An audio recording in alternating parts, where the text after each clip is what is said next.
बांकीपुर उपचुनाव जीतने के साथ ही जनसुराज और प्रशांत किशोर का मनोबल बढ़ा हुआ है। पार्टी का उत्साह अपने चरम सीमा पर है। इसके साथ ही प्रशांत किशोर ने बिहार में आने वाले चुनाव को लेकर बड़ा ऐलान कर दिया है। नमस्कार, दर्श न्यूज देख रहे हैं आप, मैं आपका आदर्श। देखिए, बांकीपुर उपचुनाव पर सबकी नजर थी कि बांकीपुर में क्या हो रहा है।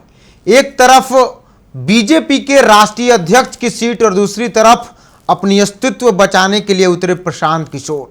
सबकी नजर थी, पूरे देश की नजर इस पर थी, लेकिन प्रशांत किशोर ने अपना पूरा दम लगाकर बांकीपुर में बीजेपी को हरा दिया। बीजेपी को उसी के किले में हरा दिया जहां बात होती थी कि बांकीपुर बीजेपी का वो अभेद किला है जिसको कोई भेद नहीं सकता है, लेकिन प्रशांत किशोर ने कर दिखाया।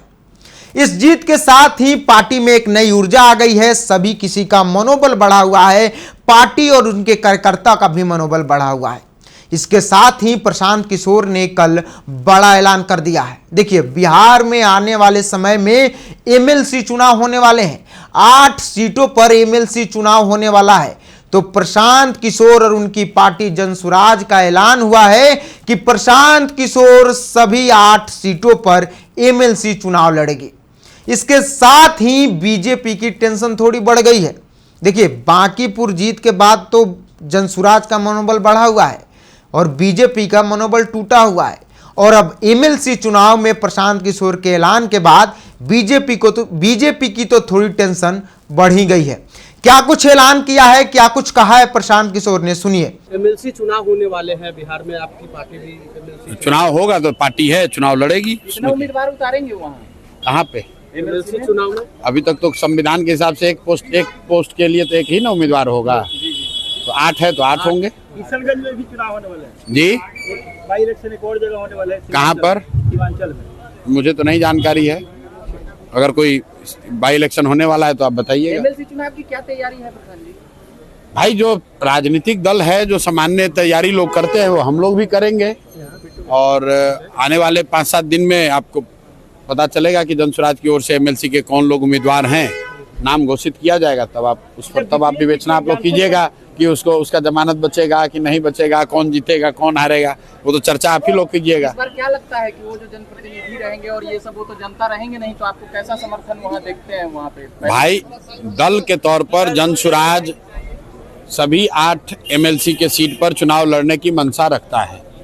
हम लोग कितने में लड़ेंगे इसकी घोषणा अगले 5-7-8 दिनों में प्रत्याशियों के नाम के साथ आपको कर दी जाएगी, तब उसके बाद ही कोई आकलन कर सकते हैं। डीजीपी से मुलाकात हुई थी, आपने समस्याएं बताई? नहीं, डीजीपी से मुलाकात हुई थी।